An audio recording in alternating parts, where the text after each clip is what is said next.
नमस्कार दोस्तों, स्वागत है आपका बिहार यूपी न्यूज में। यहाँ आपको मिलेगी बिहार और उत्तर प्रदेश की हर बड़ी और ताज़ा खबर, राजनीति से लेकर समाज तक और मौसम से लेकर शिक्षा रोजगार तक, सब कुछ, वो भी सबसे पहले और सबसे सटीक। तो चलिए शुरू करते हैं आज की बड़ी खबरें।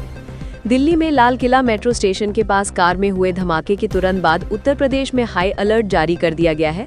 राज्य में विभिन्न जिलों में नाकेबंदी एवं सघन चेकिंग अभियान चलाया जा रहा है। बिहार में होने वाले विधानसभा चुनाव के दूसरे चरण की तैयारियां पूरी हो रही हैं। चर्चाएं चल रही हैं कि महिला पुरुष मतदान प्रतिशत का आंकड़ा अभी तक नहीं जारी हुआ है। मुख्यमंत्री योगी आदित्यनाथ ने इस धमाके के बाद पुलिस महानिदेशक को निर्देश दिए हैं कि पूरे प्रदेश में सुरक्षा व्यवस्था कड़ी की जाए, विशेष रूप से संवेदनशील इलाकों में। राज्य में शिक्षकों के लिए अच्छी खबर, सरकारी विद्यालयों में छूटा हुआ अक्टूबर का वेतन 2 दिनों के भीतर भुगतान करने का निर्देश शिक्षा विभाग के अपर मुख्य सचिव ने दिया है। राज्य सरकार ने एक बड़ा फैसला लिया है कि सभी स्कूल कॉलेजों में अब अनिवार्य रूप से वंदे मातरम गाया जाएगा। इसका उद्देश्य शैक्षणिक संस्थानों में राष्ट्र भावना को सुदृढ़ करना बताया गया है। दिल्ली धमाके के बाद बिहार में भी हाई अलर्ट जारी हुआ है। विशेष रूप से रेल, बस स्टेशनों, सीमाओं और धार्मिक स्थलों पर सुरक्षा बढ़ाई गई है। यूपी एसआरटीसी ने प्रयागराज में माघ मेला के दौरान श्रद्धालुओं की सुविधा के लिए बसों की संख्या बढ़ाकर 2800 तक करने का फैसला किया है, ताकि पंडालों घाटों तक 15-15 मिनट में आवागमन सुनिश्चित हो सके। चुनावी माहौल में आरोप प्रत्यारोप भी तेज हैं। तेजस्वी यादव ने चुनाव आयोग और अन्य दलों पर पक्षपात और गड़बड़ी का आरोप लगाया है। उन्होंने कहा कि महागठबंधन जनता के भरोसे चुनाव जीतने की स्थिति में है।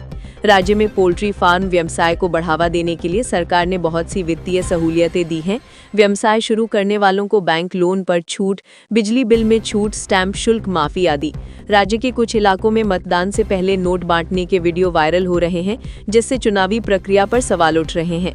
डीजीपी कार्यालय उत्तर प्रदेश ने संवेदनशील धार्मिक स्थलों और सीमावर्ती इलाकों में सुरक्षा बढ़ाने, चेकिंग तंत्र सघन करने और ड्रोन निगरानी बढ़ाने के निर्देश दिए हैं।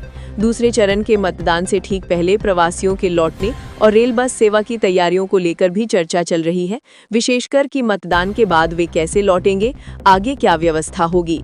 राज्य के सामाजिक कल्याण विभाग में बड़े पैमाने पर सस्पेंड या बर्खास्तगी की कार्रवाई हुई है। 4 वरिष्ठ अधिकारी सेवा मुक्त किए गए हैं और 3 रिटायर अधिकारियों पर आर्थिक वसूली की कार्रवाई शुरू की गई है।